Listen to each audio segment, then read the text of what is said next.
Yeah. institutional level. And interestingly, even the Sudanese Women Union, which I mentioned earlier, they did have a demo against the violence against women. I think was on the 8th of March, yeah, in London. So the violence continues against women.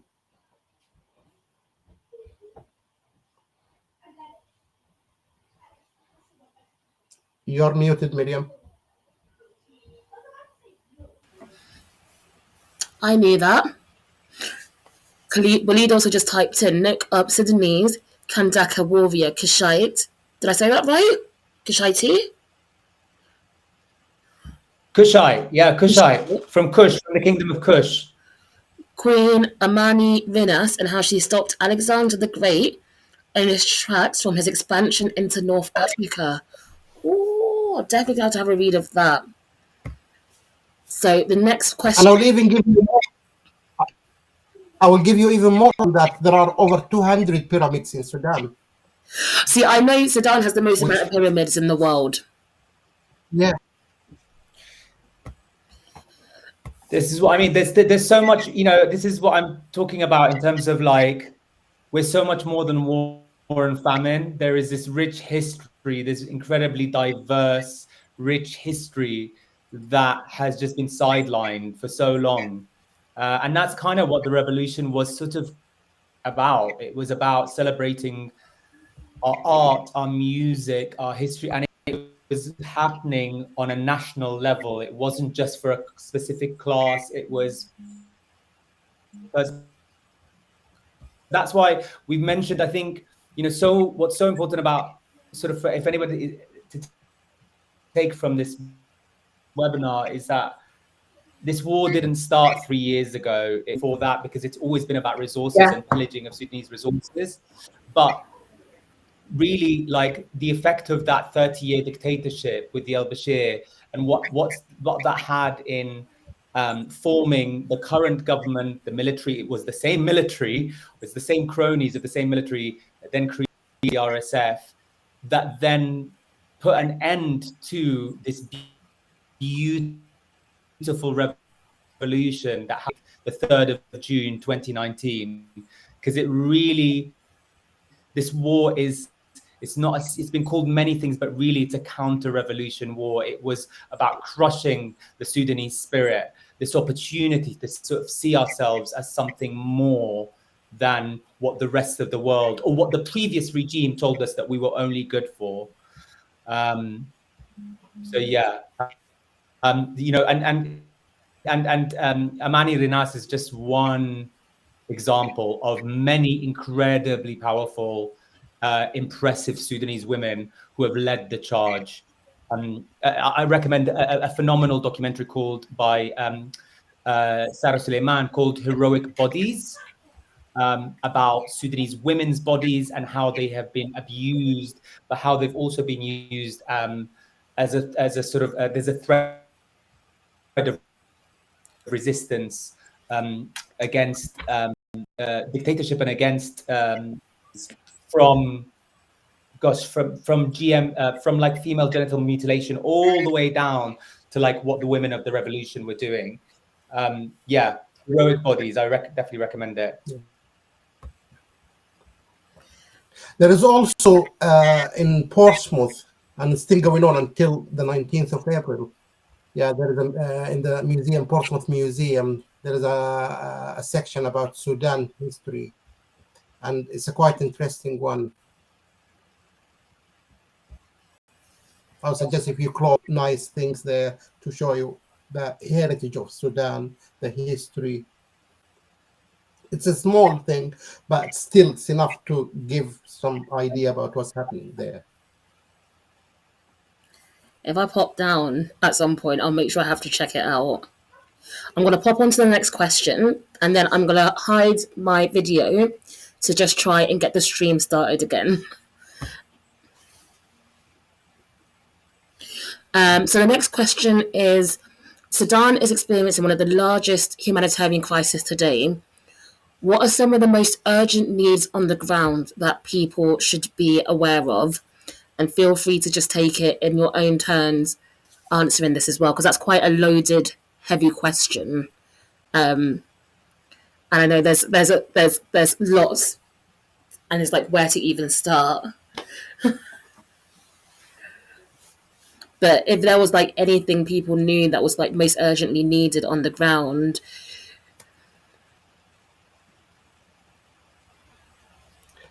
I think yeah, you go ahead, Waleed.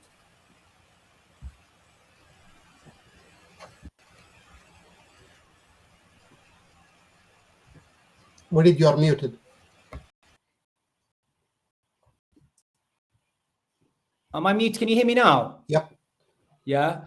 I guess I'm answering this question in terms of something that people should know. That is, I think we know, like a lot of this, you know, the slideshow at the beginning really showed us a lot of those statistics about what is happening. And actually, one thing I should add is that the number of fatalities in Sudan has been really grossly undercalculated in that slide. How many people have been slain, because we can't get into the country for many parts of it. But the estimates have ranged from 33 all the way up to 150,000 and more. We do know that there is evidence of, 15 to 20,000 that would be killed in one specific area. The statistics of the 30 million in need of aid, the educational crisis, the displaced crisis. I think one statistic that is not known as much and something that should be is what's happening to specifically to children. And this is really a difficult thing to talk about. I attended an event by a really great organization called Waging Peace, which showed a book that they have called The Children's Drawings. It was an exhibition actually of the book, and the book is basically, it's been used, these drawings have been used in the ICC for crimes against humanity and genocide. It showed children's drawings of the genocides that's been taking place in Darfur and the Nuba Mountains from 2002, 2003 until today. Most recently, because that genocide that was taking place, this war that started, it's the same genocide. It's just that now it's happening all over Sudan. And one of the people after the exhibition, there was a talk in Parliament, and there was a couple of people a few MPs that spoke. And there was a lady called Ruby Axelson, who was a criminal justice lawyer, and she specifically spoke about she specializes in child justice, and she spoke about what's happening to children in Sudan. And she was talking about, and this is a trigger warning, but she was talking about girls who are as young as 8 years old who are being raped, and and then becoming pregnant, and the byproducts of that rape, the infanticide, the discrimination, the abandonment that child would then might face if it survives. The statistic that's being batted is 12.2 million women, girls, boys, and men in Sudan are at risk of gender-based violence. And I think that's such a stain on our humanity. Like, I think the fact that there isn't an uproar about this everywhere is mind-boggling to me. Like, specifically towards children as well. They're being subjected to wholesale sexual violence, and rape and gang rape is rampant from both sides. So that to me is something that's really should be talked about more. But also more than this is the fact that the fact that we are complicit in this. I think, one statistic that we don't know, we hear all of the statistics about the displaced, the educational crisis. One statistic that we don't hear so often is the 442 million pounds worth of weaponry that this country has sold to the UAE. And, when I talked about my parents getting my parents out of Sudan, like, I'm very proud to be both British and Sudanese, but the fact that my parents were trying to escape out of Imarat, which was a very badly hit area because it was near an RSF base when the war started, and they were literally dodging bullets, or the buildings around their house, around our family home that I grew up in, were being felled. Like, it's a really sick thing for me to think that those weapons were paid for by my taxes. And I put that, when we were at Parliament, I put that to one of the MPs that was there speaking about, oh, we're trying to double up our aid or whatever. And I'm like, you can't, what's the point of doubling up aid? What's the point of if you're supplying the weapons and then you're saying to refugees, you're bombing people, you're giving them money to bomb people, and you're saying to them, you can't come into the country, even though we're bombing. So it's like, I think that needs to be spoken about and needs to be highlighted. These are because the statistics are overwhelming, but I think being culpable, knowing that we are directly culpable as Brits in this, is outrageous, unacceptable, and something that should be stopped. I don't know how else to say it. Yeah, thank you. I think that's enough for me.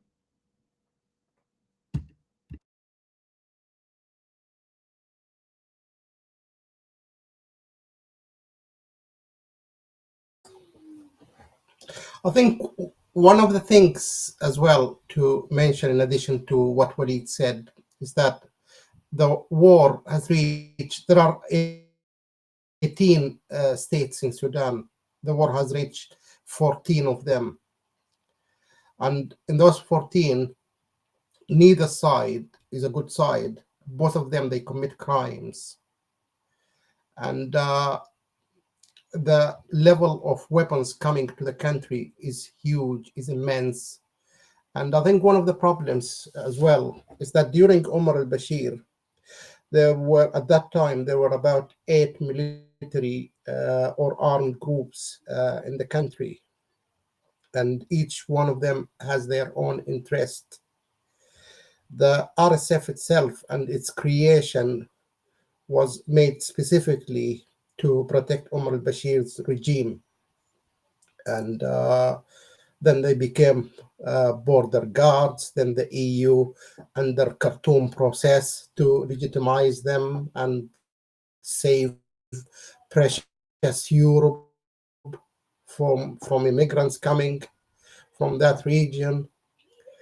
And in a country where you have such a large number of armed groups, you always end up in a mess like this because you can't control the arms. And now we're in a situation where both sides are receiving support from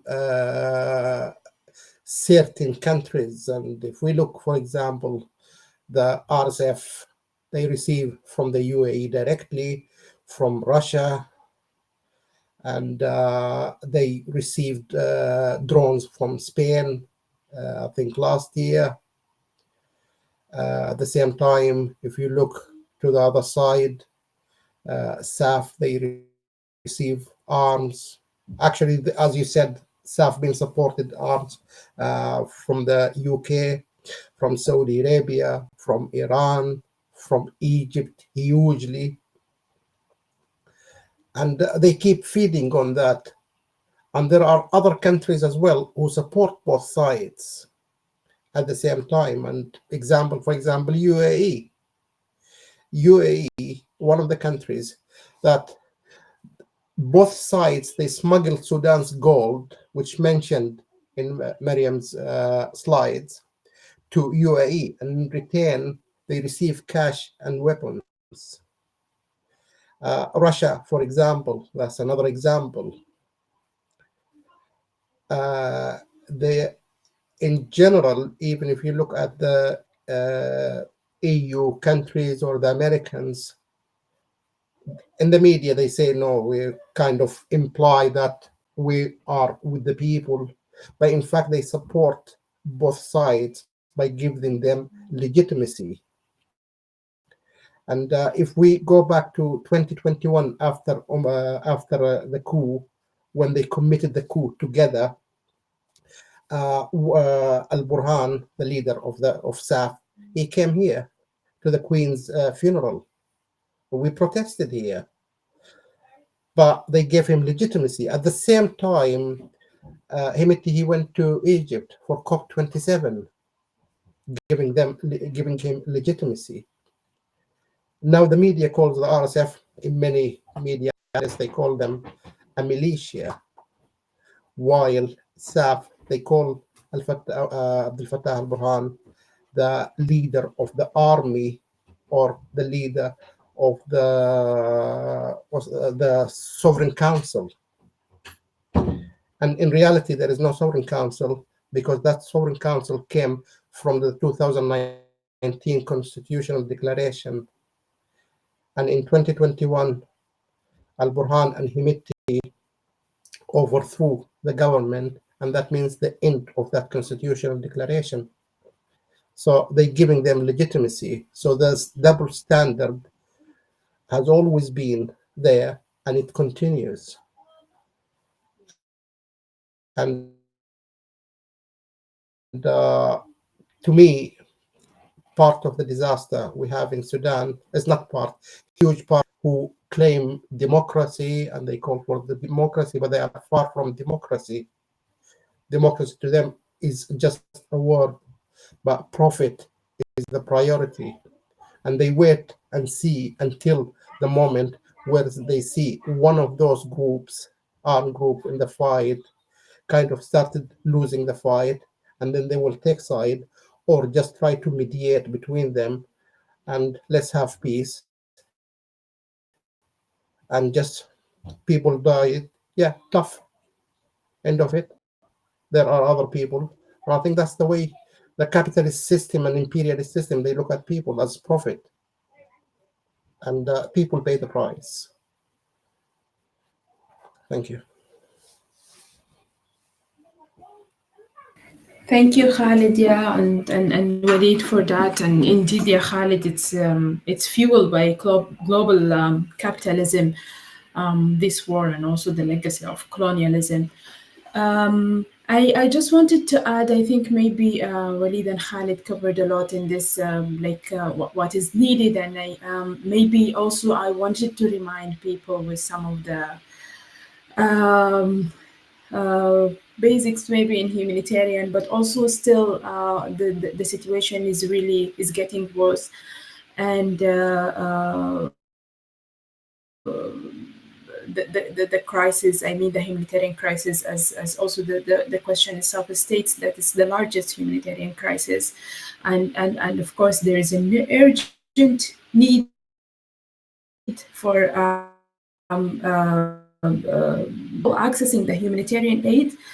We're talking about food, we're talking about medicines that are necessary for life. We're talking about also protection from gender-based violence.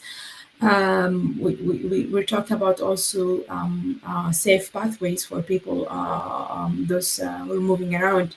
And when talking about this, the humanitarian aid, it's very, we're witnessing now the sharp decline in global funding for humanitarian aid for Sudan and for other countries, like including the cuts from key donors like USAID. USAID has been funding Sudan for so long with one of the largest funding, one of the largest donors in Sudan. And what does that mean for Sudan during this time?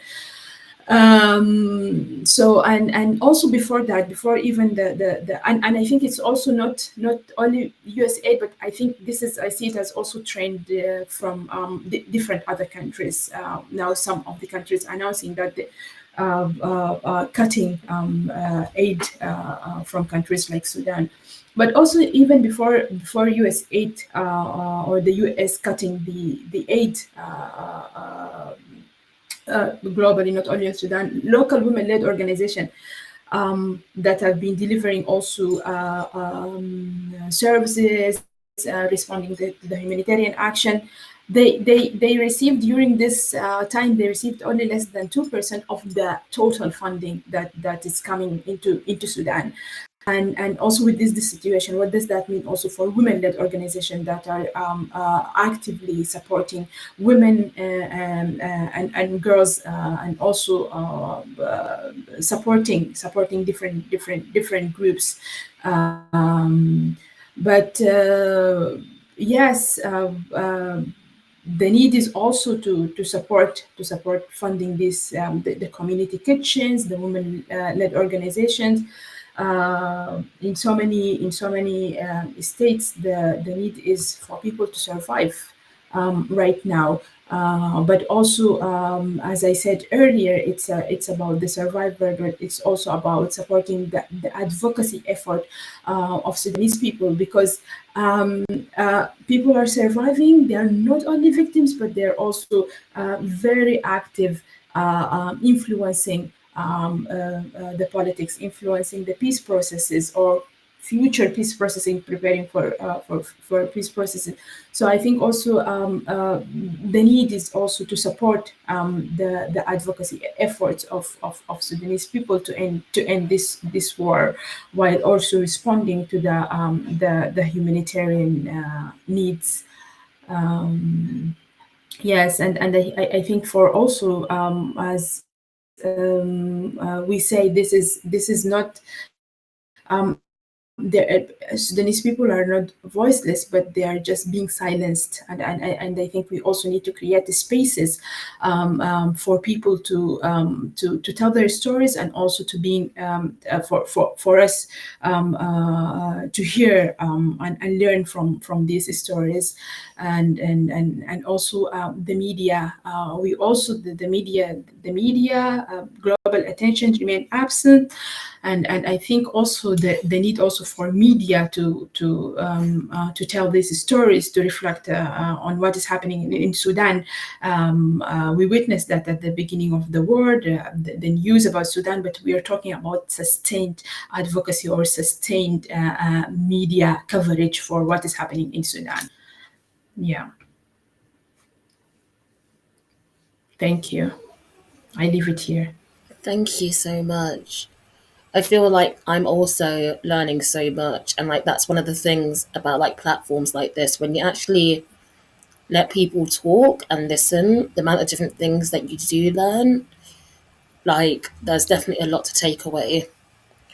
So I'm going to skip the next question because I feel like we slightly touched on it, and we're going to go to the question after that, which is: how has the Sudanese diaspora played a role in advocacy and resistance, and what challenges or strengths come with mobilizing from outside Sudan?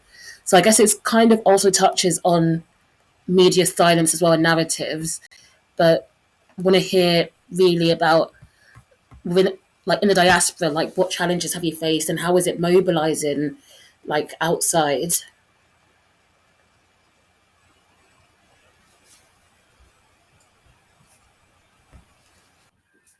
First, shall I go first? Yeah.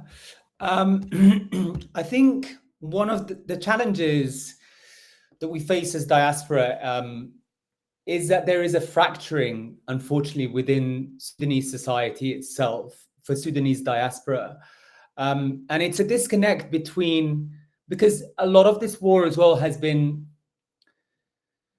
you know, I've said this before, the war was going on in 2002, the same genocide, it was happening all over in Darfur, and it was happening in the Nuba Mountains. It's the same thing, it's just that it's happening now on our doorstep. And there's a shame, really, but it's a class divide that was basically ignoring the rest of the country, that was very much about an Arab North Khartoum-led sort of government fund that was also a byproduct of the colonialist system that had been set up beforehand, which was very much about you know, really going back here, like the Anglo-Egyptian sort of how Sudan was run was dealing with the Arab-speaking world and forgetting the African part.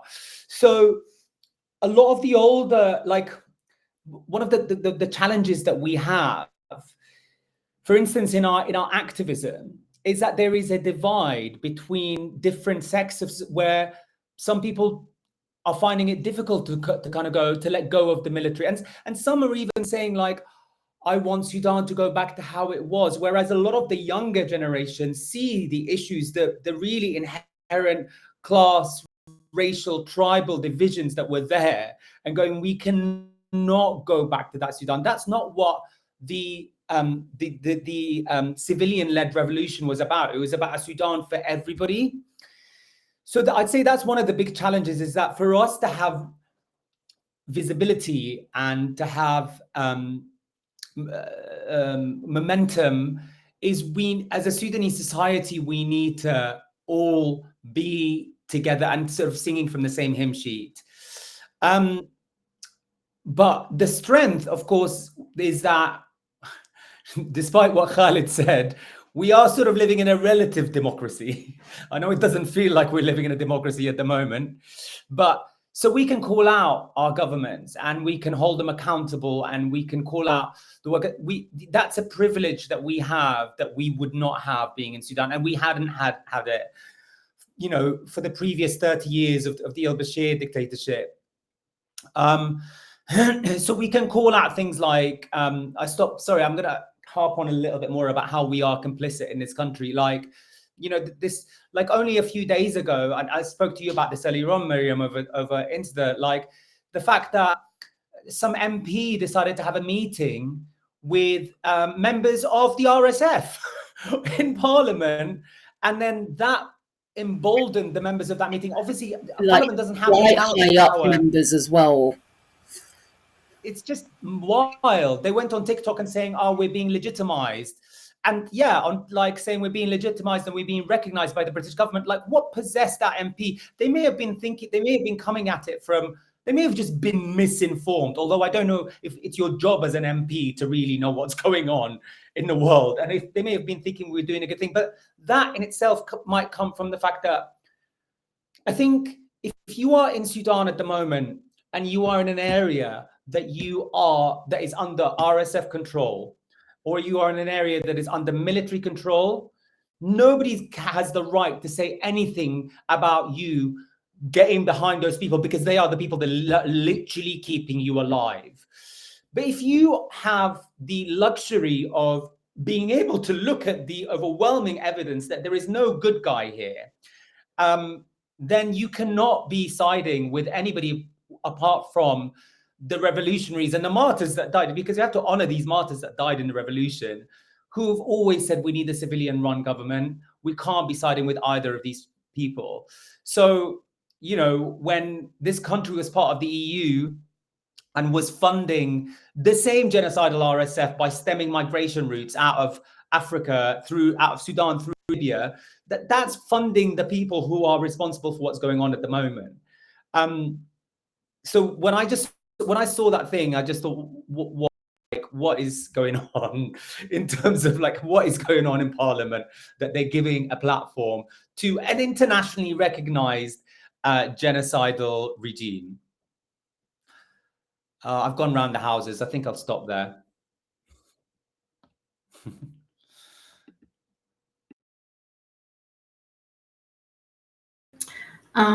Maybe I can go next.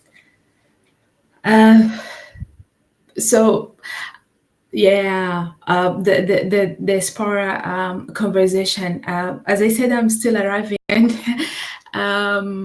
also internalizing that I am becoming part of the community here. But I think I relate to what Waleed said at the beginning of the division happening here.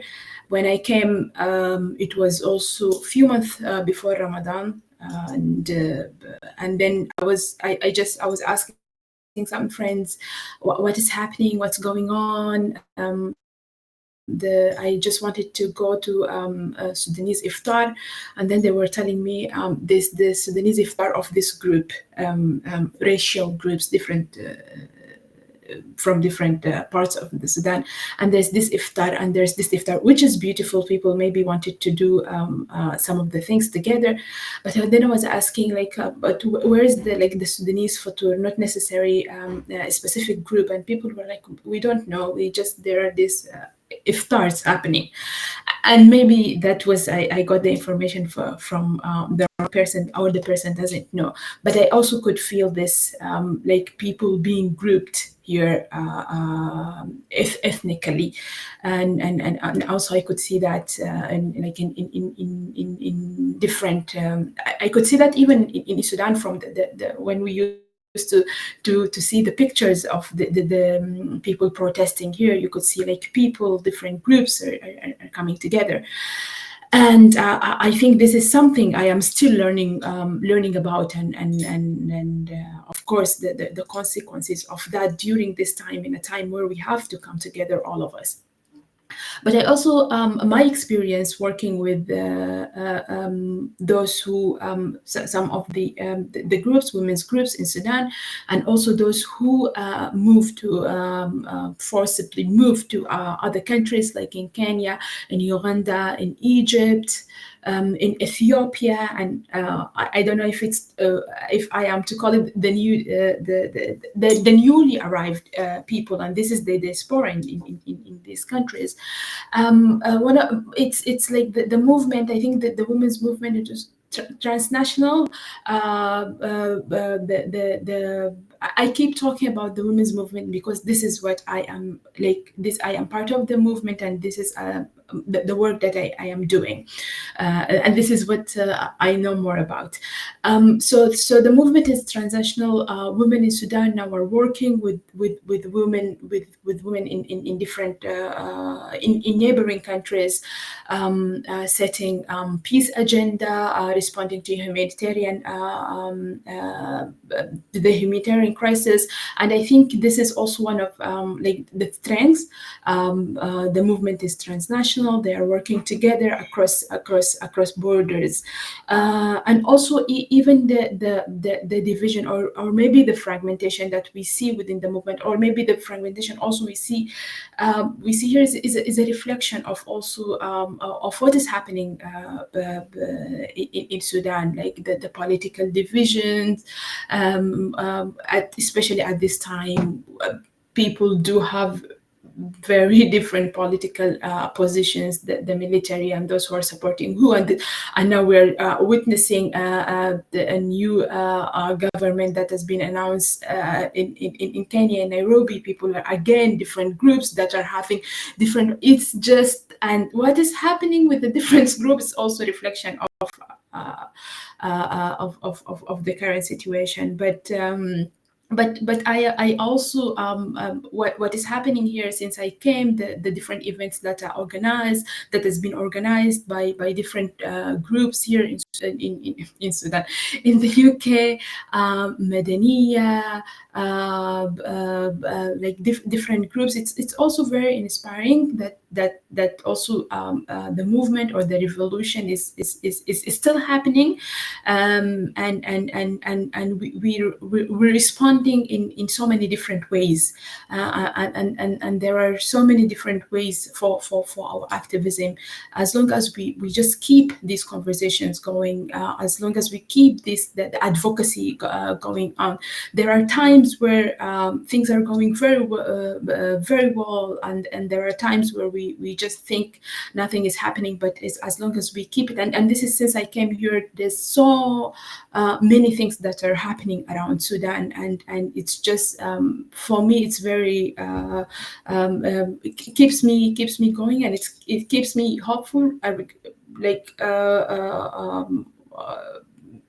Regardless what's happening and all what we're getting, the news we're getting from Sudan, but yes, we all have different roles where we are, and just I invite us all to keep going, rest and continue, rest and continue, and yeah, thank you. I think you guys covered the whole thing, But there is a bit which I want to draw the comparison between the movement on the streets we saw in 2019 and what we saw, let's say, or what's happening now. The beginning of the revolution itself, people were united under one slogan, Taskut Bas, just overthrew the regime, end of it. And there were no details thought of at the time. And I think it was a good thing that people were united, but in my opinion, it was a disaster as well, because they didn't have a plan to what happens after overthrowing the regime. And exactly, people managed to overthrow, or I wouldn't say even overthrow, just remove the head of the state, Omar al-Bashir, and a few of his from his cabinet to the side. But people were united. That's why we saw we're talking just about the diaspora, about the UK specifically. There was thousands on the street. We almost every week, every 2 weeks, we were outside. Then 2019, a constitutional declaration was signed between the military, and when I say the military, that they are the same forces who are fighting each other now, the army and the RSF. At that time, there were allies and friends. So with the pressure coming from the West, they signed the civilian government, or the representatives of the civilian of the revolution. They signed a constitutional declaration with the army, which are the same, or with the military, let's say, with the military. And then from there, the fragmentation of the unity of the revolution itself started broken. From one side, you find the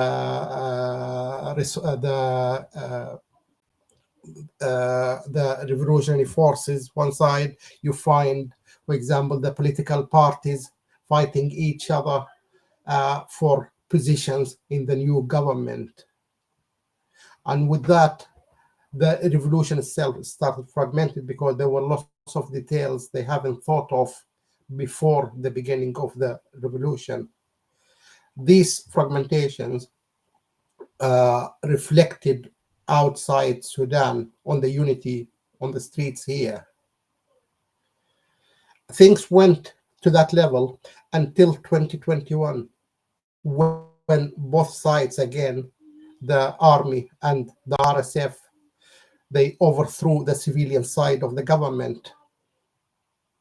That expanded the gap between the people.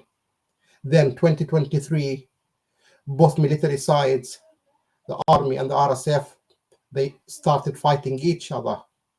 And that's another division within the revolutionary forces, because some they think it's the army, we have to support the army. Others, they say, no, let's go to the side of the RSF. And there are people like myself, for example, and Waleed and Jumana, no, we want the revolution. But the voices of the old regime would control the army and their propaganda machine. They keep banging everywhere. And this is one of the things which it created the division on the people outside. But we are still organizing. We still have a proportion of a number of groups and organizations united under the banner of the revolution. And we do, for example, even that's not just in the UK, even outside. I remember on the commemorating the 3rd of June massacres, which we spoke about earlier in 2019, we commemorated that in 2023. And I called for an international call across the Sudanese around the world. In that meeting, I managed to gather over 28 representatives from different cities and countries. And we agreed on the banners to have the same slogans, same message everywhere, and to share it between ourselves, and then we share each other's messages and videos and to advertise it. It was huge, but as the war kept going on, the people started getting more divided. Last year, when I called for the same event, I only had two in the meeting. The others, they said the people everywhere you go, they either taking one side with the army or some with the RSF, or some they don't want to believe in the revolution. They want to come out, but they don't want to be attacked by the old regime because they still control the media and they will attack them online and with abuses and things like that. But it remains the revolution itself. It's the foundation of what's happening. And that argument should be between should we take side, that argument should be countered. And we should be fighting against that, because if you want to fight that argument and argue back, then you should analyze the situation. And by analyzing, you have predominantly two forces fighting each other. If we take the fairest one, the RSF, for example, the RSF was created in the early 2000 and nurtured by Abdel Fattah al-Burhan, the head of the army, and was created to protect Omar al-Bashir's regime. And as I said earlier, supported by the EU to protect Europe, as they say. But slowly, the RSF itself started becoming bigger and bigger until they started even deploying mercenaries to Yemen to fight in Yemen alongside the army soldiers. And he built huge amount of a big massive a fortune to the level that during the transitional period in 2019 he built Sudan's national bank. He owns Al Khalid Bank in UAE, technological ventures. So he is very rich. From the other side, that's the crimes as well he committed in Darfur all these years and still committing. This is one side just of the story. The other side, which is staff or the army. The army, if we take the creation of the army itself, was created by the British Empire to protect their interests in Sudan. And it was called, I can't remember the name, but it had a different name when it was created. And since that time, it's been crimes, and military coups. And these crimes, you could take South Sudan, you can take Darfur, you can take Kordofan, you can take even west of Sudan with Kasala, Port Sudan. And that's these the crimes the army committed. If you take the wealth it controls over 82% of Sudan's economy. And that 82% of Sudan's economy outside the Sudan's National Bank, outside the economy of Sudan. And drawing that comparison, they're exactly the same. And there is no difference between them. They're both criminals. And they both committed crimes. They both robbing the people from what from the wealth that belongs to the people. And hence there's no difference between them. There shouldn't be any comparison. Neither of them is an option to us. Both of them are enemies of our revolution, because the war started on the 15th of April 2023. Until the day before or hours before the first bullet of that war, they were still killing the revolutionaries, the peaceful revolutionaries. They didn't have any arms or anything. They're killing them on the streets. So why should we take side, or why should we even look after one side and say, yeah, that's less evil that less evil is winning the war is going to come after you because you dare to revolt against them to take that wealth they have, which belongs to you in Italy. So I think that's the important thing. That we analyze it this way, we understand that neither of them is an option. We take our revolution and we go fight and we keep fighting as we do now. This is part of the fight itself.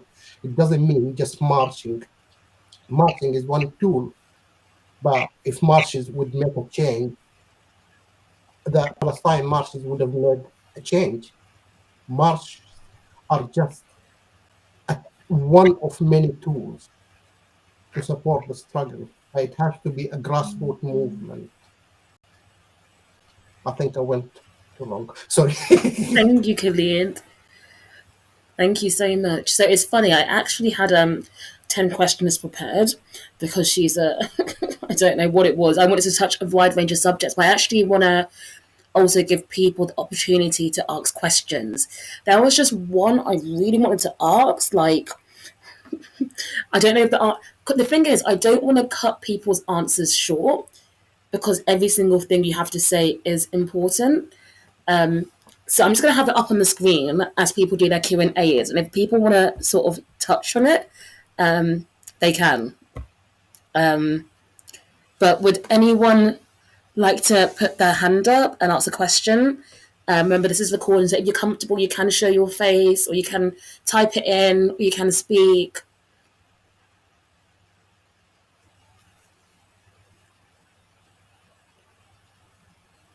Or I'll ask my question.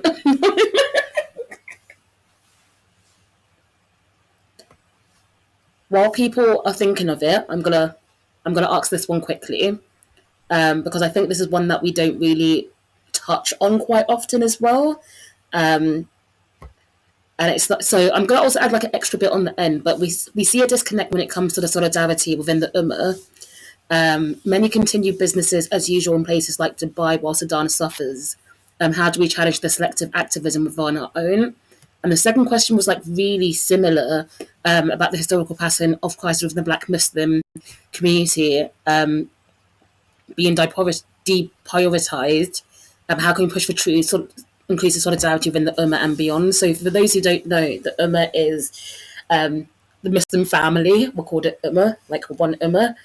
But unfortunately, sometimes seeing the reactions in certain things, or especially seeing the reactions when it comes to Black Muslims in Africa, it doesn't feel like one Ummah all the time. And I'm going to say that openly. It's my business. I don't care.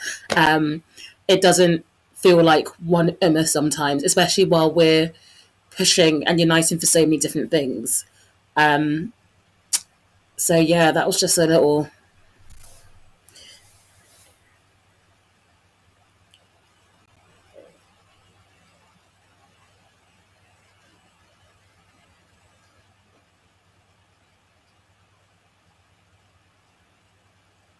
So it's a bit of a deep one. It's definitely a hard one. I can go first if you want. Yes, I thought it's for the participants. It's okay. No, you go, Khalid, go. Go first. Okay, so it's just a very it's indeed a very difficult one, but just a very short intervention. I think if we understand the struggle of Sudan, the struggle of Palestine, the struggle of Congo, the struggle of people who are witnessing conflicts in different parts of the world, if we understand that as interconnected struggles, I think we will not be doing selective activism. And also just to understand this as what is happening in Sudan and in different parts of the world. I'm talking about conflict. These are patterns of global violence. And we need to look at these conflicts with that lens. And what is happening in Sudan is impacting who is staying in X country and who is staying in Y. these struggles and these conflicts, they are part of a global pattern of violence. And I think 2023 witnessed, it was the highest number in terms of conflicts in what is happening in the world, and that's very concerning. But I think we just need to understand these are interconnected, and the struggles are interconnected, and also our activism has to be interconnected, and this high, looking at the suffering in with like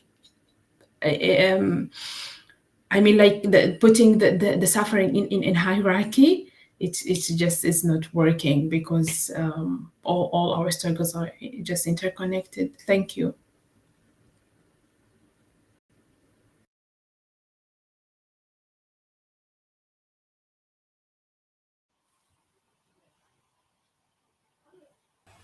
Chipo, I'm hoping I said that right. If you'd like to unmute yourself or type in your question quickly. I know we're already on 8 o'clock. I'm sorry, guys.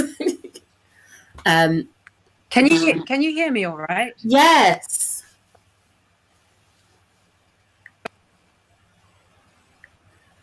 You can. Hi there. I just want to say thank you so much to you and to all of the speakers on the panel. This is my first education, really, besides, you know, reading some newspaper articles, and to have direct interaction with knowledge and also lived experience. I really appreciate that, as I try to conscientize myself. And thank you for what you were saying about the mutual struggles between different places, and that there is no hierarchy, but that we also, as humanists, basically just need to build our capacity to open space for the suffering that is happening in many places in the world. I'm trying to just understand what I can do. I'm from a Zimbabwean background. Now I live in London. That's my child trying to call me, so please excuse me. I think as a first step towards solidarity is just education, and just trying to understand more and get a context, and to listen. I just wanted your advice on what the next steps can be, after first just listening and educating ourselves as outsiders to the country, the situation, and also to the movement, or trying to enter this movement of solidarity for Sudan. Thank you, Chivo. If any of you would like to take it. Can I answer that? Because it kind of ties in with the question that was on the screen. I think, you know, a big part of we have to call it out for what it is. It's a lot of it is down to sort of institutionalized racism. There's no two ways of getting around that. You know, we've been called the forgotten war. It then became the ignored war, and a lot of the analysis is now sort of showing that actually that's not very helpful. A helpful way of looking at it, because it sort of implies that all a person has to do is remember Sudan, when a lot of people in this country or in the West actually couldn't even place Sudan on a map. Like, they'll often say it's underneath Egypt. And why that is again, down to do with the fact that we were literally in literal darkness for 30 years. You know, whilst the rest of the world was getting the internet and broadband and ATM machines, we were struggling to keep the lights on in our homes, because we were living under a dictatorship that was pillaging the country. So we've never been part of the conversation on a global level. And that is, to answer your question, Chipo, how I think moving forward, I think if collectively we know about Sudanese culture, about Sudanese art, about Sudanese, then we can give more of a damn about what's happening to its people. So in just the space of like the 2 years of when the revolution was going on, like the resurgence of 30 years of being, you know, stifled, we had 2 films that came out in those 2 years. One of them won the Lion at Venice, ستموت في العشرين, You Will Die at 20. The other one, Goodbye Julia, both of them masterpieces, won at Cannes. And I think that is really like such an indictment of how much bubbling, like there's so much to be proud of Sudan that's just not been given a chance to bloom. So I'd say moving forward, engage with Sudanese culture. So whether that be like Ramadan's coming up now, so there's going to be a huge splurge of like events, right? Like in fact, I literally just saw from Madaniya like a list of things that are happening, from everything from iftars to the women's like join Sudanese film clubs or Sudanese literature, Sudanese art. We have listened to Al Sarah and the Nubatones, not just because she's my cousin, but name drop. But she's amazing. Like there's amazing Sudanese music. Engage with.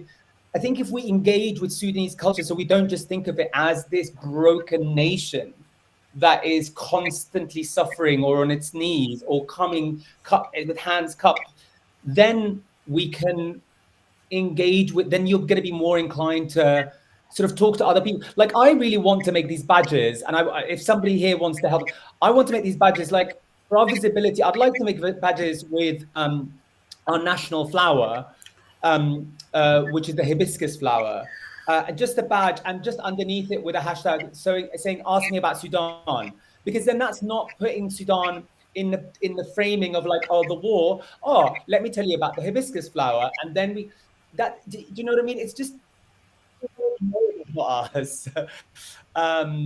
They only know about us in one context. Yeah, that's enough for me, I think. But yeah, thank you for that question as well, Chipo. Thank you. And I love how you said hibiscus. Yeah, thank you so much. I think I can add as well to what Waleed said to people is I think one important thing to feel and get engaged, you need to get knowledge. You need to get some kind of information. And we all agree the information we get from the British media and the media around us is distorted. And I think, for example, we in MENA Solidarity, we work with the revolutionary forces in Sudan, resistance committees, emergency response rooms, all the revolutionary forces, the trade unions and things like that. And on Facebook, I do post on daily basis from these sources, because these sources are the ones we trust. And once you get the information and you see how many people are dying, for example, what are the problems there, lack of food, for example, lack of security, how women treated, all these things, you get emotionally directed and then reflect on the ground. Reflecting on the ground, we do call for a Sudan block on Palestine marches. Currently, we have the next Saturday, which is day after tomorrow, there is the Stand Up to Racism TUC conference in London. We do have a stall there, and I'm preparing the materials for the stall. On the 29th of March, there is the Summit of Resistance, which we again have a stall there. So by you combining what Waleed said and interacting with the people, finding a source of information which is not distorted, you'll eventually start acting. And we do lots of campaigns. For example, now we are in MENA, we are about to release a pamphlet about the Sudan Revolution, an analysis of what's happening there and how we can build solidarity. We do have motions for trade unions, and those motions to stop the war, to stop arming Sudan's neighboring countries, open humanitarian corridors and things like that. And these motions being distributed and adopted by the NEU, PCS, UCU, national level, and other unions. So these are different activities you can see, but once you start following the activists, the genuine activists, for example, within the Sudanese community, then you will start seeing these. I will drop, I'm not promoting for MENA Solidarity, but we do work hugely with Sudan, and if you subscribe, then you will receive notifications of all the events. For example, the Women's March. We sent emails, mass emails to all the subscribers, inviting them. There were a lot of people there I didn't know, and when we spoke with them, they received email, for example.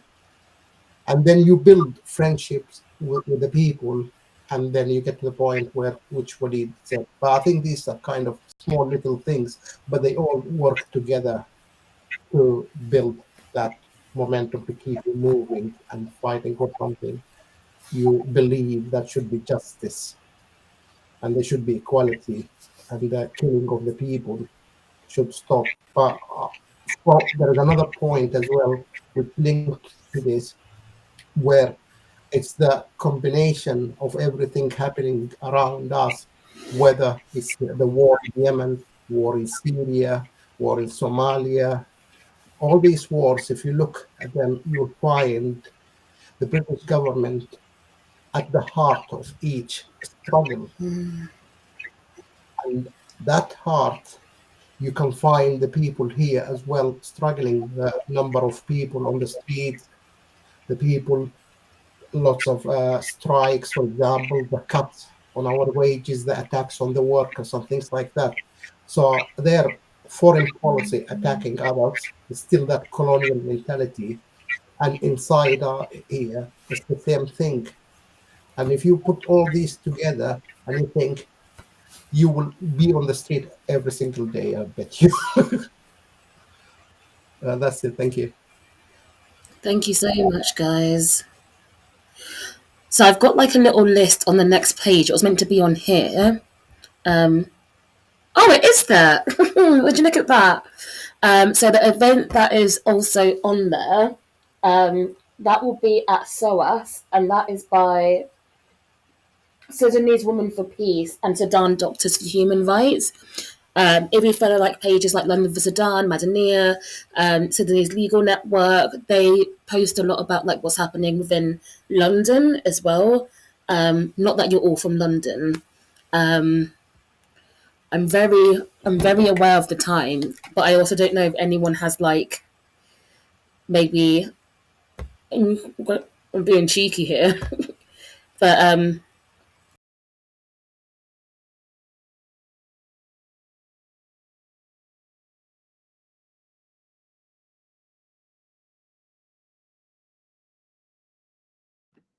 You're on mute, Miriam.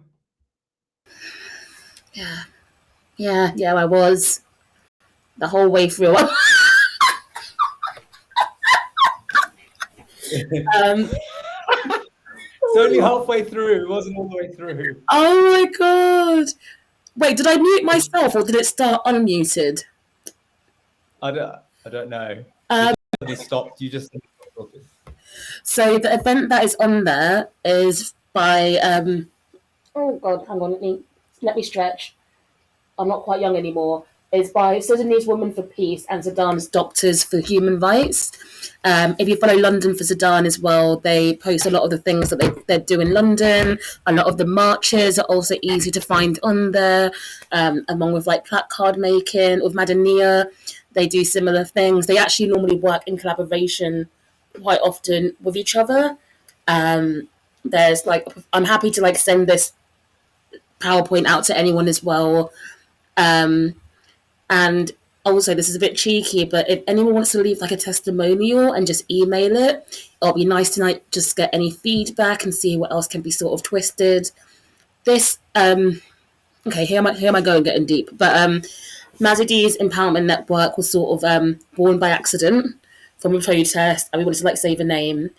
And I'm now on the streets a lot less because my health. We love it. We don't. But activism doesn't happen one way. It's also about all the ways that we can come together. So I am so happy that this got to be my first webinar. without limiting anything that anyone wants to say, and also giving people their time. That's something that's really important, and also removing financial barriers so that whoever does want to come and learn can come and learn. There will be in-person events, there will be more seminars going on, there will be so many topics that we'll be touching on, and it won't be the last that you will see of these three fabulous people. And I'm just very, very, very grateful that people have come along to actually just learn and also listen. Actively listening is such an important thing to do. Go on, Khalid. Yes, you do sound like you're about to wrap up. I don't want to. If anyone wants to stay a bit longer, I'm happy to. But I need to go pick up my cover though. But I'm hoping. But one thing, just one thing I wanted to say is that people, as first thing, to engage and to make a real change seriously. We are planning for a demo in London on the 5th of April. April is an important month for the Sudanese people. Historically, it's not just linked to 2019 or 18 revolution, but historically even different revolutions, and that day is important. So if you save the day, if you subscribe to the website, which I put my, so the 3 links, you'll find up-to-date information. You will definitely receive an email about the date and location, the confirmation of the date and location of that. I'll pass the mic back to you, Miriam. Well, I want to also give you guys a chance to say like your goodbyes and also close off. And then when everyone else leaves, we'll just have like a little close off ourselves. But basically, whatever you guys feel like you want to end on, this is your platform. That's really what this business has been created for, to remember to pass the mic. And also to remember to start empowering each other, you know, and also hope is such a beautiful thing that they can't take. And I feel like with Ramadan round the corner, you know, hope is also faith. And I just ask Yarab to help the Sudanese people through their revolution to freedom and to justice, to help every nation going through oppressors to freedom and justice. And may Yarab just watch over everyone.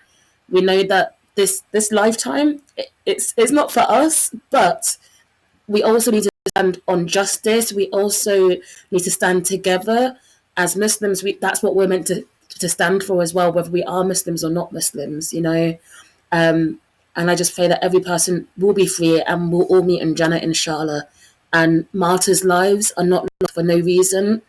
And we will continue to fight and continue to chant and continue to do the work for every single martyr while making sure that you guys get to rest.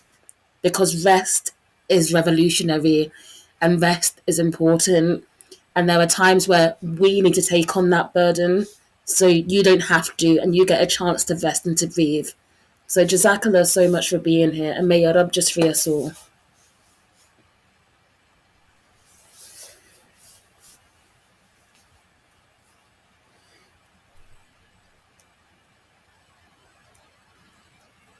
Thank you so much, Miriam. And thank you everyone for coming. It's just an honor to be here with you all. Yes, this is a continuation of our collective resistance and our collective hope. And yes, let's keep this conversation going. The conversation about the hibiscus, or the conversation, the political hibiscus is also political conversation. We call it wonjo in Gambia. Sorry? In the Gambia, we call it wonjo. So I was at one of the event we were at, when they had it, we call it wonjo. And when I tasted it, I was like, give me some more wonjo. And I was like, oh, wait, you call it a different drink. So thank you for showing up. Thank you. I think there's is it Alison? Did you want to ask something, Alison? You're on mute. Oh, you're on mute. There I you really enjoyed the part of the conversation I heard. And I think the most important thing, well, one of the most important takeaways for me is when I'm talking to other people and they say, "Oh, what about Sudan? Oh, it's just such a mess." It's to say, well, we always they try and make us think we've got to take a side here, and there's always, as you pointed out so correctly, the revolution of Sudan is still alive. The mainstream media, nobody really wants to talk about that and focus on that, and that's the hope. And that we always, to cut through that nonsense about we've got to take sides with these one or other self-appointed people with their own interest, So that's a message I can convey to other people, and I hope that will make a difference. Yeah. Thank you, Alison. I think, Alison, the revolution is every talk about the revolution and they don't talk about it, but the winning of the revolution is a threat to them. Yeah. It's a threat to their so-called democracy, to their profit. Yeah. And that's why they don't want it. They don't want us to know about that. Yeah. Yeah. They try to oppose it from day one. Yeah. In this way, they're dehumanizing the Sudanese people, like they haven't got their own agency, their own voice from the grassroots. Yeah. It's part of dehumanizing them to make like they're just people that just fight each other, and they're just like fighting. That there's no sense and there's no way of reasoning about it. So yeah. But the positive thing, Alison, is that if you notice, since the beginning of the war and the attacks and the genocides on Gaza, we are more united. Yes. The racist attacks started. These are bad things, but these things linked us together and opened the eyes of millions or many people to the wider picture. Absolutely. And at the end of the day, we are more than them. Absolutely, yes, yeah. Absolutely. I'm very always really positive and optimistic. There's always more we can do. Every little we can do is important. Every little we do shows other people that they too can do something. So we don't have a choice. We have to fight on. And I think it's there's always this other side to these devastating events, is that people watch and learn and draw conclusions. So we never know. They never tell us when we're winning. We never know, and we never know what's around the corner. And I always, because I'm older, you get to realize you never know what's around the corner. Who would ever have thought the Sudanese revolution would happen and blossom in the way it did? At the time, it was a surprise. For not for those of you so involved, but coming, looking at it from the outside, if you like, in Europe. So you never know. You do not know what's around the corner, and I hold on to that. I can tell you, because I'm still working with them, we are organizing inside here and in Sudan. They've been under huge attacks, the revolutionary forces in Sudan, regardless of their nature, resistance committees, or just activists or trade unionists. But there is huge organization going on at the moment. Fantastic. Good news, hopefully, fingers crossed. Something that I did forget to mention, and that's completely on me, is just like how people have heard of, I feel like the word boycott is now like in activists' like head, but also there are boycotts for Sudan as well. So especially like boycotting holidays in Dubai and UAE, a lot of their money comes from tourism. More than anything, and that's where they'll really get hit, including the Emirates flights as well. The stadium, what stadium is it? There's a stadium in London. Etihad, yeah. Etihad. So like boycotting places that are especially like linked to Dubai. And I think I don't even know like where to say to start with our own government, you know. But like I like saying, be it a nuisance in the government's bottom, or be it a pain in the government's bottom, and like sending those repetitive emails, changing it up. Like you are gonna have to keep getting back to me. I saw your wording. That sorry, Waleed, go on.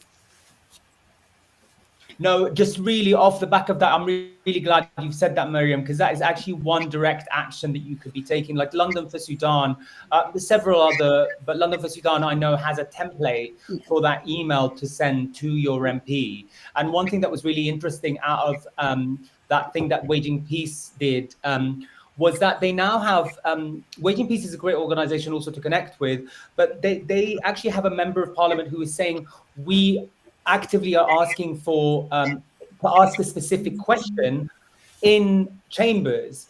So and by that I'm just the really difficult questions, like so you can use that template for to lobby for your MP, but personalize it. And as Miriam said, like, you know, over and over again, because it's really about not losing momentum. There's one from the Foreign also Office as well.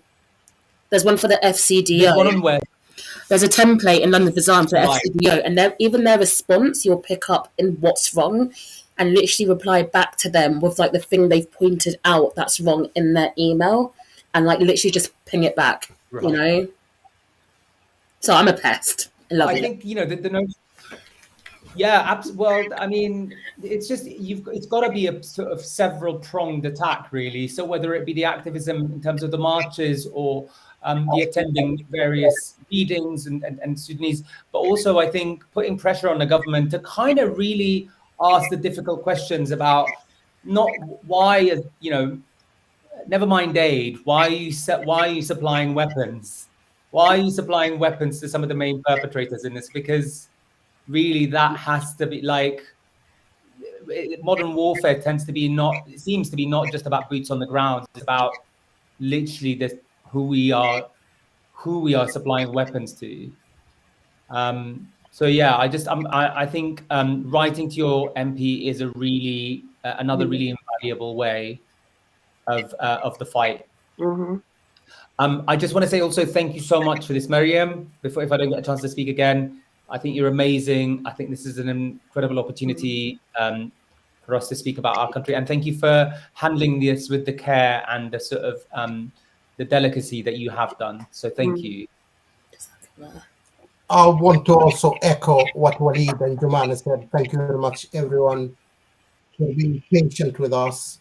And Miriam, you are as amazing as always. I've known you for a long time, and you're just a legend. It's And funny. I think people being patient with us, and it's getting late. But I hope we weren't boring for you. You learned something from us.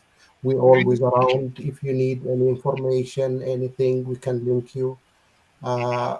Your struggle is our struggle, and we all fight for the same thing. So thank you very much, and solidarity from me. It's funny, you're thanking me, but I'm thanking you guys. You've all taught me so much, and you've all had sabr with me. And also just thank you three for just being beautiful friends of mine, you know. Being Sudanese is just part of your identity, but to me, all three of you are so much more than that, you know. You're three people that I consider myself very, very lucky to know. And I just ask Allah to give three of you barakah in whatever you do and how you do it. Listen to my voice going all wobbly, but no, it has gotten a bit late now. I just want to say thank you all. If you didn't sign up for the Eventbrite, then just drop me an email, and I can send any resources and any pages to donate to. Unfortunately, I didn't actually get it on the PowerPoint, but I've got a couple of links if people have extra resources such as money to donate and just resources as well. And anyone's welcome to the PowerPoint as well. And hopefully this would have all recorded. But yeah, you're free.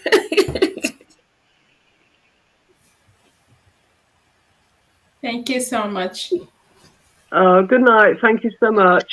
I'll be posting some of those links on the Haringey Palestine Tottenham Palestine Action Group, and I'm sure Mazzy will also do that as well. Some of the links and helpful contacts, thanks for information, and the boycott stuff as well. We're going to try and get some of that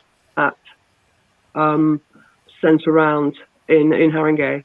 Thanks, and beyond. Yeah, thanks. Good night. Thank you. Thank you very much. Stay safe. Stay united. Good night. Bye. Thank you, Bye. Maureen. Good night. Bye-bye, everyone.